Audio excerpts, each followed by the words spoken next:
Salut à toi, jeune réalisateur, jeune vidéaste, jeune cinéaste. Peu importe que tu sois juste passionné, aujourd'hui je vais te présenter mon nouvelle optique. Là on est vraiment dans la gamme cinéma, c'est le 35 mm T2.9 anamorphique de chez Sirui. Et vraiment celui-là, ça envoie du lourd. Donc là vraiment si tu veux un rendu cinéma optimal avec de l'anamorphique, celui-ci c'est vraiment celui qu'il te faut si tu as un boîtier type Sony et que tu n'as pas un énorme budget, mais que tu veux vraiment que ça ait de la gueule. Je te conseille vraiment cette optique, c'est vraiment quelque chose de ouf. Les flares optiques sont beaucoup plus maîtrisés sur la lentille. Tu as déjà les bagues pour le follow focus qui sont directement intégrées comme les vraies optiques de cinéma. Donc moi je me suis un petit peu baladé un petit peu partout avec, j'ai fait quelques voyages. Je te propose de voir ce que ça donne et on va analyser ensemble tout ça. On se retrouve directement sur les tests que j'ai fait avec le Sirui anamorphique 35 mm T2.9. Je trouve que l'image sur cet objectif est beaucoup plus poussée et beaucoup plus maîtrisée. Le flair est beaucoup plus maîtrisé que sur les anciennes versions. On a vraiment le trait bleu, mais très fin, très subtil. C'est pas abusé comme sur les anciennes versions.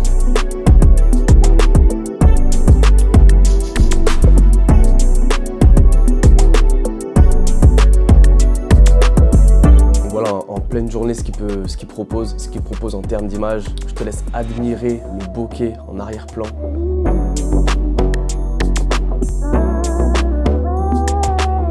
Tu vois que je passe de l'arrière-plan au premier plan. Le mouvement est très propre. C'est très beau.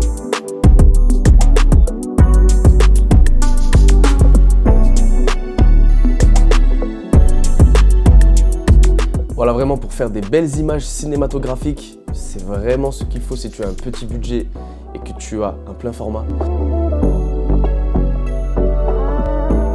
J'ai aussi fait des tests en studio pour voir comment il s'en sort, comment l'image ressort si tu veux faire des images en studio avec plein de lumière bien calibrée.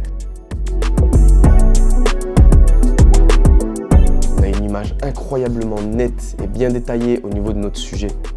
Il est très gros comme tu as pu le voir. Je l'ai plus en fait en main. Je l'ai plus parce que entre temps j'ai tout tourné et je tourne cette vidéo, je me le suis fait voler. Voilà. Faites très attention à votre matériel les gars, c'est très important. N'oubliez pas de tout assurer aussi, c'est très important. Bref, on n'est pas là pour parler de ça. Donc, il est très gros, il est très lourd par contre. Il est très lourd. Il prend pas mal de place. Donc je te conseille de te préparer. Voyons voir ce qu'il propose en low light.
Je m'en suis servi principalement pour réaliser des mini-métrages sans forcément de scénario, mais vraiment pour apporter une image très cinématographique à ma vidéo. Ça le fait super bien, vraiment.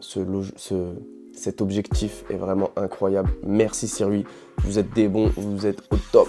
Je te laisse te faire ton avis. Moi, mon avis, c'est fonce, parce qu'il est vraiment terrible cet objectif. Fonce. Voilà, si tu as un petit budget, si tu as un Sony ou Canon ou j'en sais rien, bref. Un plein format, que tu n'as pas les moyens pour du matériel de cinéma, tu peux partir sur cette optique, c'est vraiment terrible, c'est vraiment terrible. Voilà, c'était Ryan Wesley, je te dis à la prochaine. Ciao, ciao, n'hésite pas à t'abonner, activer la cloche, liker. Ciao.